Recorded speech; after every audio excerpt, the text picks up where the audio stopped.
आज मैंने स्थगन प्रस्ताव नियम 50 के तहत तत्कालीन सीआई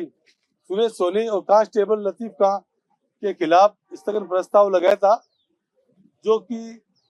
मकराना में तत्कालीन सीआई जब था ये, जब मकराना में एक पुलिस वाला होके पुलिस माफिया गिरी वहाँ मकराना थाने में चलाता था, और वहाँ मकराना थाने में पिछले 6 महीने से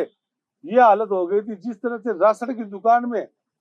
वो गेहूं वाले भीड़ भरती है, सामान लेने वाले की, दलालों के बीच में और सीआई और कांस्टेबल के बीच में वार्ता करना, सेटिंग करना, इस तरह से किस तरह से एक पार्टी को बुला के दूसरी पार्टी को हरेसमेंट करके लाखों रुपए की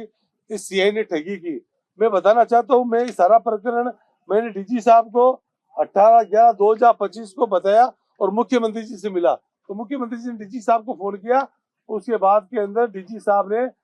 सीआई को, कांस्टेबल को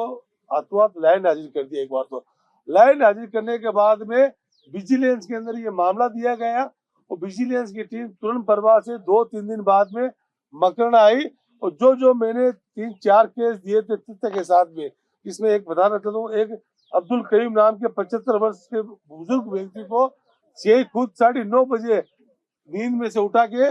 और थाने में लेके आया कि तुम्हारे खिलाफ इसी तरह से अयूब नाम के व्यक्ति ने मुकदमा किया है, जबकि उनका जो खान का मामला था वो कोर्ट में विचाराधीन था। लेकिन अयूब से सीआई और लतीफ का और 4-5 दलाल जो इनके इर्द गिर्द घूमते हैं, इन्होंने अयूब से मिलकर मीटिंग करा ली थी कि आधा पैसा हम पुलिस में दे देंगे, आधा हम आपको दे देंगे। तो बुजुर्ग आदमी बोले, मकराना के सारे गणमान्य लोग थाने में पूरे थे। मैंने फोन किया सीआई को, मगर इस तरह से क्यों बिठा रहे इसको, कि साहब हमारे पे दबाव है, पूर्व डीजीपी साहब का फोन आ रहा है, तो रवि बेड़ा साहब का, उनको भी उन्होंने बदनाम किया। मैंने उनसे बात की, फिर उन्होंने रात को 10:30 बजे 42.5 लाख रुपए उस कई सिसोदिया से वसूल किए, जो थाने के फुटेज के अंदर भी वो थैले नजर आ रहे हैं, जो विजिलेंस ने जांच की। और उस बीच के अंदर डीजी साहब को भेजा जांच के लिए, मैंने फोन किया था आईजी साहब को, वो भी वहां पे मौजूद थे। कुल मिला के सुप्रीम कोर्ट का रूलिंग है कि थाने में कोई परिवादी या किसी का भी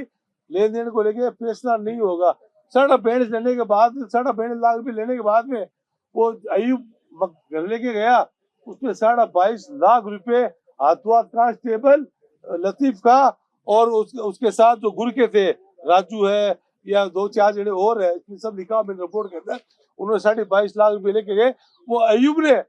विजिलेंस को अपने बयान दिए कि 22.5 लाख 10 मिनट के अंदर लगे, और उस लतीफ खां का, उस अयूब के घर का मोबाइल का लोकेशन में ले सकते हैं। इसी तरह एक कोई कान का मामला 5 महीने से कान माफिया कान काट रहे थे, से एक बार बार बार जा रहा था अब्दुल रजाक, उसकी भी कोई सुनाई नहीं हो रही थी। डीजी साहब के पास गया तो डीजी साहब ने डीएसपी साहब को जांच दी, उसकी अब जांच हो रही है। उसी तरह जाकिर भाटी नाम के व्यक्ति को एक माफिया धमकी दे रहा था वीडियो कॉलिंग से कि तेरे को मार दूंगा, 50 लाख रुपए मुझे, तो उसकी कार्रवाई, उसकी भी जांच हुई है। तो मेरा आज स्थगन के थ्रू लगाने यही मतलब है कि ऐसे भ्रष्ट अधिकारी को जो तथ्य के साथ सबूत और मुंजी माना विजिलेंस ने और सारे तथ्य के साथ में गया गवाह बयान के साथ में, ऐसे के खिलाफ इसको सस्पेंड होना चाहिए दोनों अधिकारी, या 16 का नोटिस होना चाहिए। अब वो क्या कर रहा है, अब जो इसके खिलाफ जो बयान दिए ना सबीर अहमद अयूब, इनको दबाव में ले रहा है और कोशिश कर रहा है उसको दबाने के लिए, रिश्तेदारों से उनके शायद बयान वापस उल्टा कराने की कोशिश में, क्लीन चिट लेने के लिए। लेकिन विजिलेंस वालों को उन्होंने सारी की सारी सीआई के खिलाफ रिपोर्ट दे चुके। ये बात मैंने स्थगन प्रस्ताव में आज ही उठाया। तमिलनाडु के मंत्री पनीर सेल्वम